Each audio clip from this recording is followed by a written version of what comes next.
The impudence, the audacity, the unmitigated gall of those Knuckleheads of Liberty podcasters, daring to voice opinions outside the mainstream of accepted thought.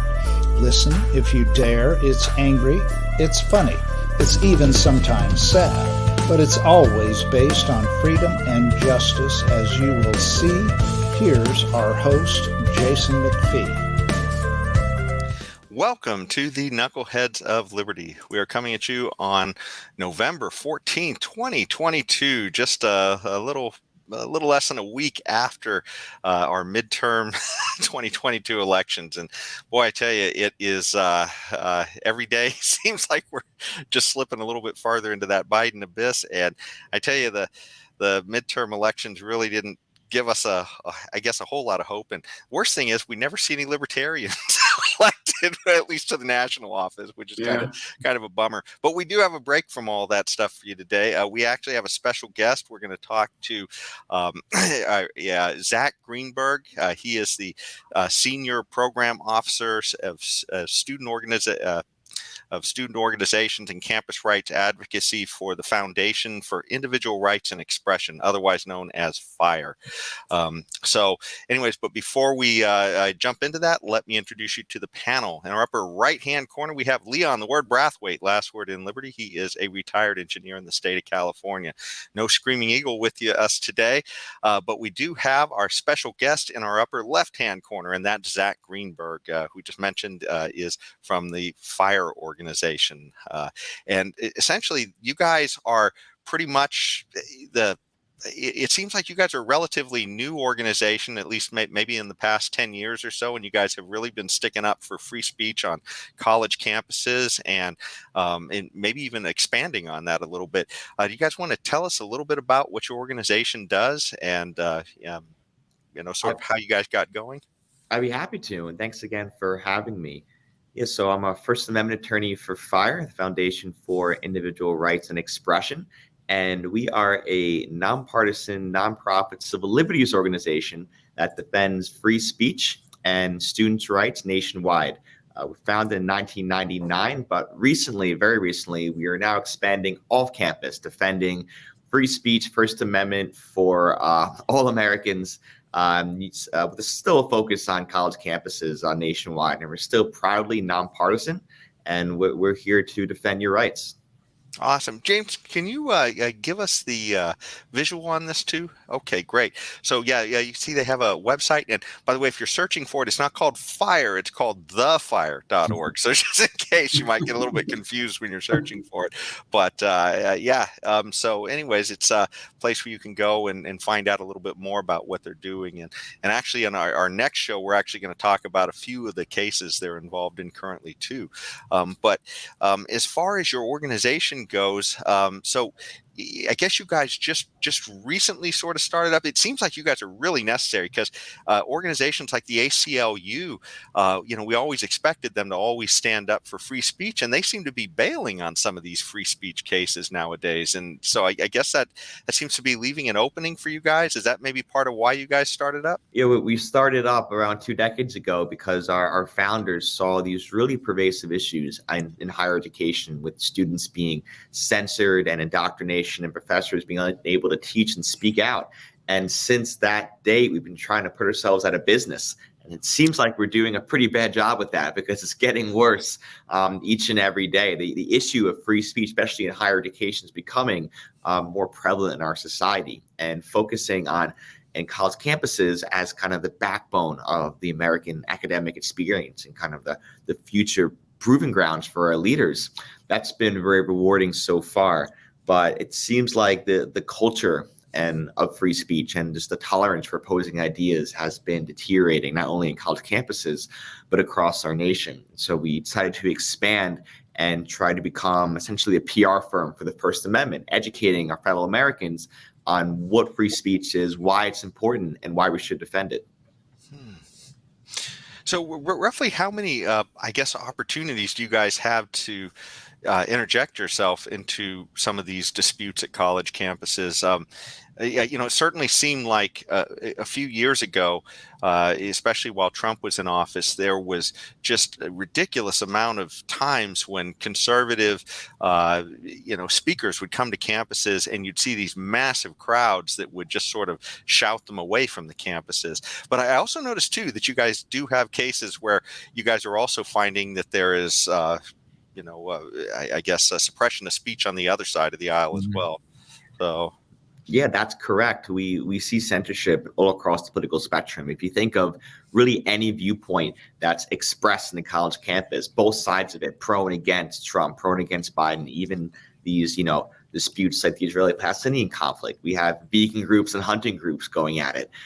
It's been censored on a college campus. And so every day is a new case. We get around 2,000 submissions for help every single year from students and professors at universities nationwide. And one of the best part of my job is sorting through all these submissions and saying, hey, how can we help? Should we get lawyers involved? Should we use blogs and public relations? Should we lobby? Should we write letters to them? Like kind of the Swiss Army knife approach to advocacy. And you're right that censorship seems to be a lagging indicator. Every issue that we talk about nowadays is going to be probably censored in the next couple of months. And so, for example, we started out, big issue, 2001, 9/11, right? We had professors being censored for talking about, what happened there and kind of our response to it. And of course, fast forward a couple of years, you got the COVID pandemic and professors and students being punished for their advocacy with that. And of course, you have Trump, that was a big issue. And nowadays we're seeing a lot of issues with election integrity and fraud and stuff like that. And so you can really imagine the wide berth of issues we see in a college campus being expressed and correspondingly being censored. So Zach, how do you guys decide which case to get involved with? I mean, you said you have 2,000 submissions for help every year. I am assuming you cannot possibly get involved in all of them. So how do you decide which to take and which not to? Unfortunately, we can't take every case. We have a limited staff here and limited time. We take the cases where the students and the professors have expressed themselves and their speech is protected by the First Amendment or by the university's free speech policies. And so we look at, what happened here? Why was the student punished? What were they saying? What was the context of their speech? And of course, there's exceptions to the First Amendment, right? True threats, harassment, obscenity. We can't get involved with that. But the speech is protected by First Amendment standards. We take the case. Just curious, is it usually individual students or professors, or in the case of students, are they part of some club? Because like a lot of times we'll hear about, maybe it's a conservative club on campus and they're not allowed to have their table or something else, things like that. Are those the types of things you see more often, or is it maybe some individual where they're literally just saying something and they don't even have a group behind them? It's a great mix. That's what makes it a great part of the job. We have individual students posting flyers on campus, perhaps flyers critical of the Chinese Communist Party, perhaps flyers just saying, lose the freshman 15, take the stairs, that were punished under university policies. And then, of course, we're student groups who they protest, they bring in speakers in universities, they get shut down with that. Universities say they can't even bring in speakers, can't even have the events, they can't have debates, they can't have bake sales, they can't have their protests, stuff like that. I work primarily with student organizations, so I work with the College Democrats, College Republicans, fraternities, sororities, all sorts of advocacy groups out there. And it's funny how they're just trying to get out there and get their names and their viewpoints to the university and to the community out there, and they get censored and denied with depressing frequency. So on the on public campuses, like say maybe the University of California, I mean, clearly there are First Amendment violations when the administration or some authority attempts to censor a student or a professor on a public campus, because that is where the government is clearly involved. What happens? Do you all get involved in cases where it's on a private campus, say maybe on a Harvard or Yale? These are all private institutions. Do you all get in cases involving such universities where it's a private entity? We do. That's a great question. And you're exactly right. Public universities are government institutions bound by the First Amendment. They're legally required, constitutionally required to to obey the First Amendment and to grant their students free speech rights.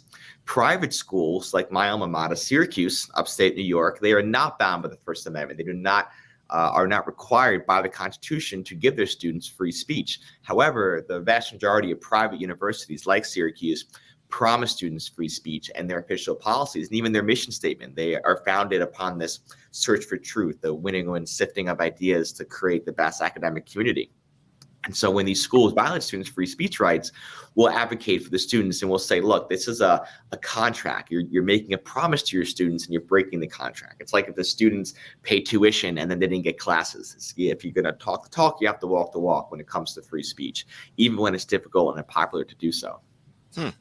So in terms, again, on the private campuses, have you guys have any success in advocating for students, and using the contract, the breaking the contract, violating the terms of the contract? Do you all have success doing this? We do. We're very grateful to say we have. The use of public pressure, publicity is really important for our mission and for advocating for students. Universities can seldom justify in public what they do in private, and they're actors in their community. They're out there. They don't want to have their reputations tarnished by being a school that's bad for free speech, that punishes their students, for example. And this happened, a case right in Philadelphia at UPenn, University of Pennsylvania, great school, right? And they told this hunting group they could not have their group. They could not be a group. They couldn't meet. They couldn't do anything because of the issues they're trying to advance, because they didn't want to have a hunting group on campus. And we said, look, this school promises free speech. They promise students have the wide variety of ideas. That includes being able to form groups to associate with other students in the furtherance of those ideas. And so we won that case. We got them an attorney, and now they're out there doing trap shooting, ski shooting, whatever they do, for the hunting club. Obviously, they can't use university money for ammo, but that's totally okay. But they're able to meet and have their activities. Oh, okay. Wow. Okay. When you mentioned the money issue too, that does bring up one interesting aspect of, say it's a private college too, and maybe even if they didn't promise free speech, if they're taking federal money for I guess Pell Grants and student loans and all that kind of stuff, do they have some kind of an obligation for free speech in that case too, or does it matter? It's a funny quirk of federal law where if you accept federal funds, you're bound by all these statutes. You're bound by FERPA, which is student privacy statute. You're bound by Title IX, right, the big sexual harassment statute. But you're not bound by the First Amendment, unfortunately.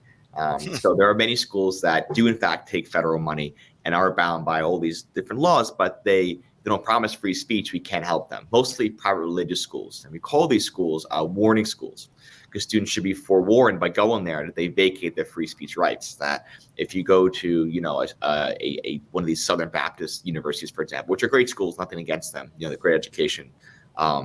But if you complain of fire and say, hey, they're violating my rights, you look at the student code of conduct, you're like, well, it says right there that you can't criticize the school. So those are the rules you're bound by when you sign up for the school, when you matriculate, and unfortunately, we won't be able to help you. Oh, I see. Is that tied into statute or something behind the student loans, or is that some other broader law that is? I guess where does the authority come that it only points to free speech and not some of these other issues as well, like you said, Title IX and some of these others?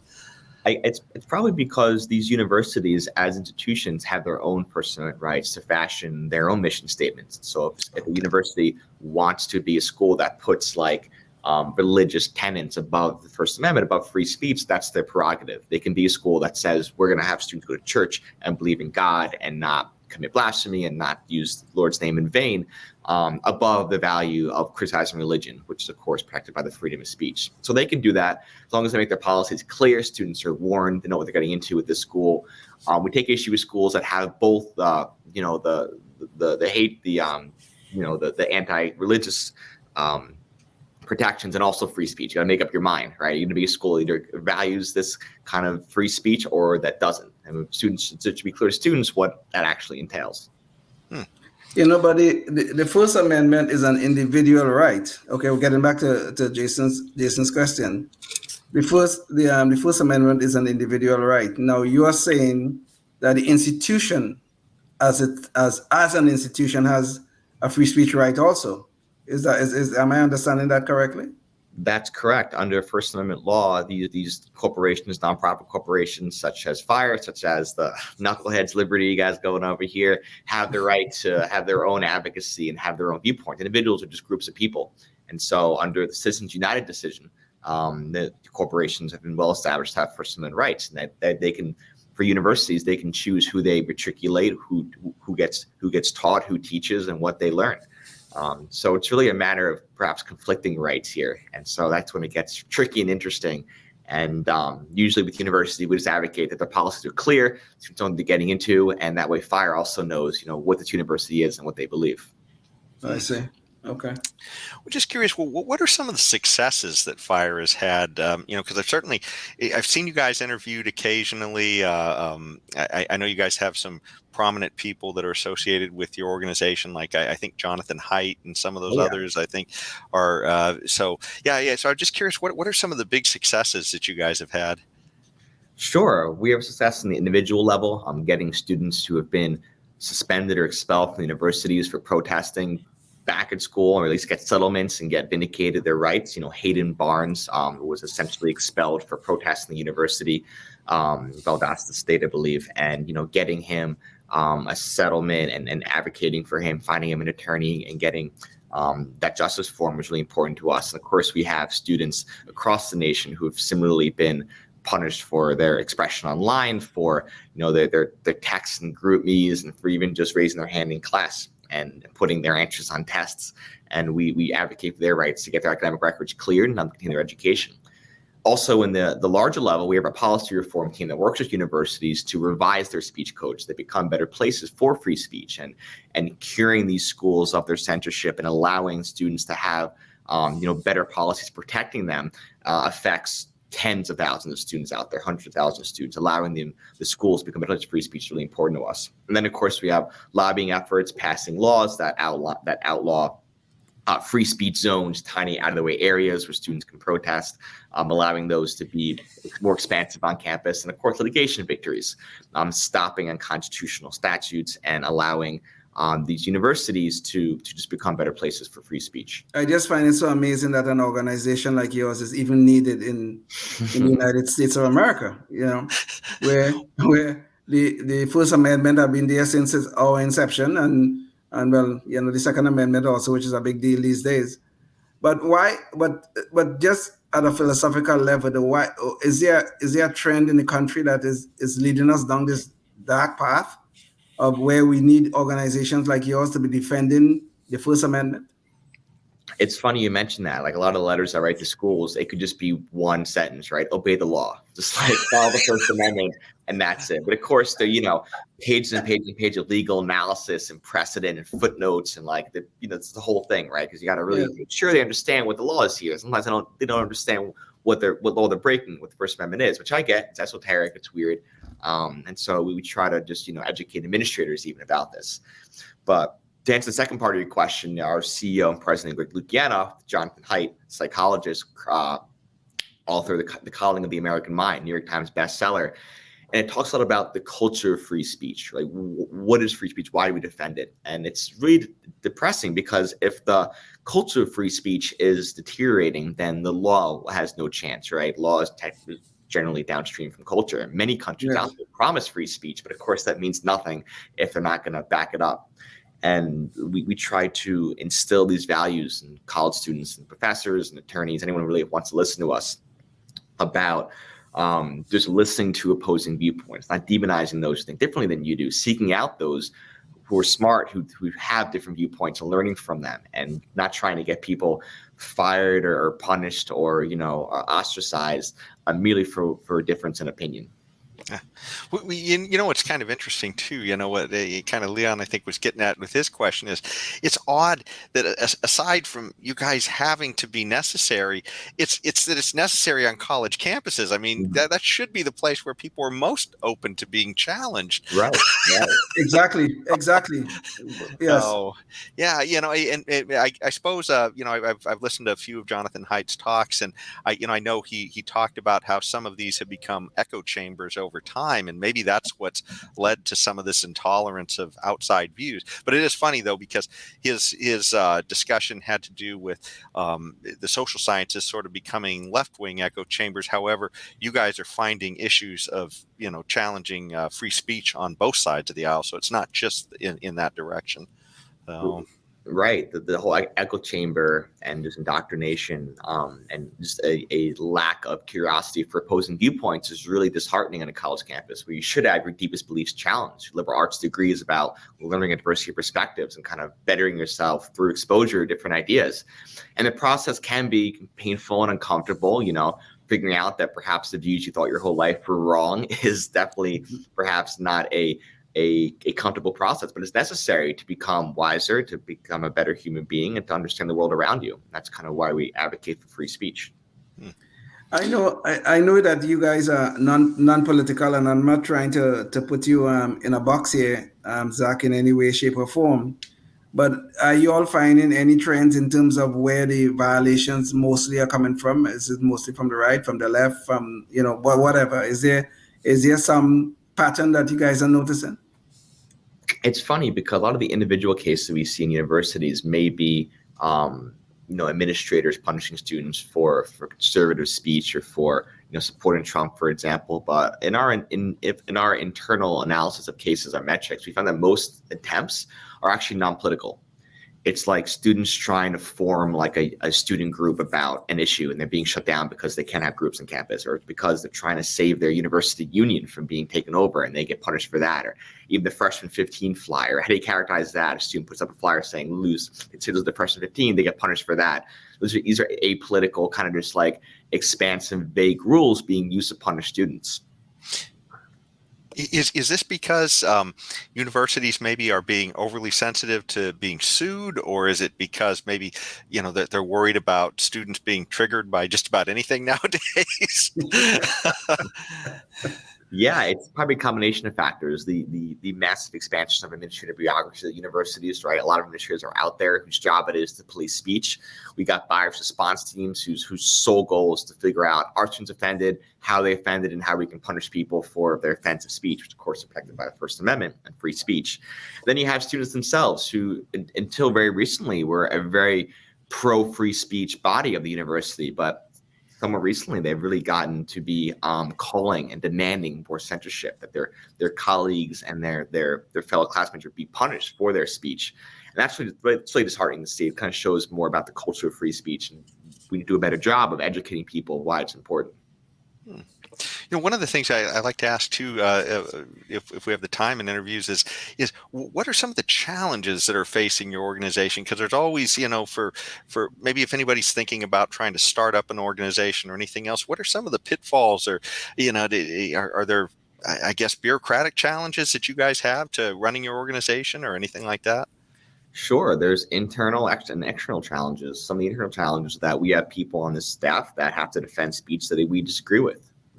I'm Zach Greenberg, a Jew from New York, and we defend speech of people that are anti-Semitic, that are perhaps have neo-Nazi views. And I'm not saying it's easy, but it's necessary to defend free speech. It's part of the job. And we ask people when they come work at FIRE, look, this is what you'll be doing. Are you okay with this? And the many organizations out there only defend liberal speech, only to defend, one type of speech, which is fine, nothing wrong with that. But to be a nonpartisan defender of free speech requires you to defend speech that you disagree with.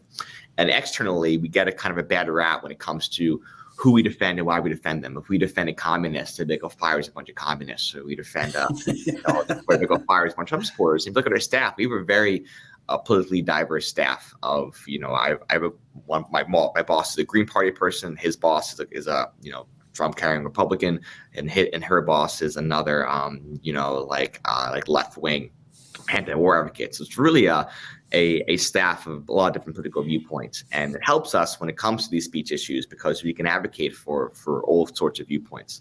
And I guess the perception here is that we may be partisan, we may be right wing or left wing. But the reality is that we will defend your rights for free if they are censored on a college campus, and we try to get people to understand that and to ask for help when they are censored. They don't do this alone. They can come to us. We're here for you. We'll help you out. The First Amendment is really for offensive speech, really, what people will deem offensive. That's what the First Amendment is for. It's not for speech that you agree with. It's for really when something is said that you may find offensive. And, but the solution to for the problem of offensive speech is really and truly more speech. That's correct. Debating ideas and putting them out there and let the best man win, so to speak. Best person, I guess, in these political correct times. Let the best person win and let those ideas flourish. More speech. We always say the answer to bad speech is more speech. It's not censorship or violence. It's just getting your voice out there. Have your own protest, your own speaker, Yes. and be heard. Yeah. Well, Zach, one of the questions I like to ask our guests, and hopefully we have enough time, but is, a lot of times these ideas of liberty, they're not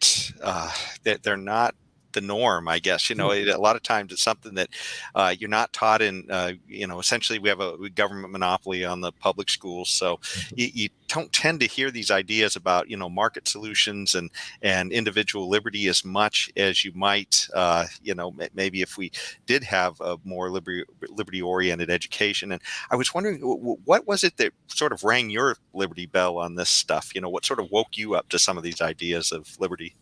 Yeah, when I was a freshman at SUNY Binghamton, it's a state school in upstate New York, I saw this Christian fundamentalist preacher talking about the sins of homosexuality and drug use and premarital sex, and really unpopular viewpoints on the college campus that folks overwhelmingly liberal.